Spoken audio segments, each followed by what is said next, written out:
Своя звукозаписывающая студия в музыкальной школе – это теперь не мечта, это теперь реальность для учеников детской школы искусств номер 2 имени Камаева.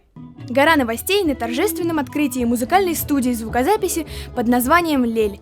Представляете, такую важную и нужную для музыкантов вещь ребята выиграли. А если быть точным, то заслужили своей активностью и трудолюбием. Зацените звучание. Можно записать крутой музыкальный альбом не хуже, чем у популярных артистов. Поглядите на меня. Проект «Музыкальная студия звукозаписи «Лель» реализуется при поддержке президентского фонда культурных инициатив. У тебя уже был опыт работы в этой студии. Как твои ощущения?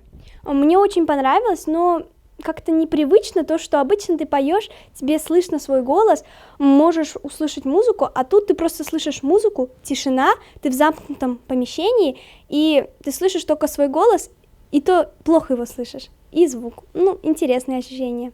В день торжественного открытия в музыкальную школу приехали гости из Министерства культуры, заслуженные артисты и деятели культуры нашей республики. По такому случаю ребята устроили концерт, чтобы в очередной раз доказать, что здесь обучаются настоящие таланты. Какие у вас ближайшие планы на студию? Я хочу записать песню, чтобы выложить ее в соцсетях, и чтобы она разлетелась, и я была популярной.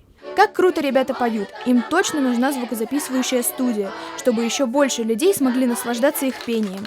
Пожелаем ребятам еще больше успехов и побед, теперь еще и в онлайн-конкурсах, где зачастую качество записи играет решающую роль. Еще больше мотивации для творчества. Надеюсь, что в скором времени здесь запишут крутые музыкальные композиции. Маргарита Вахитова, Булат Закирьянов. Специально для Горы новостей.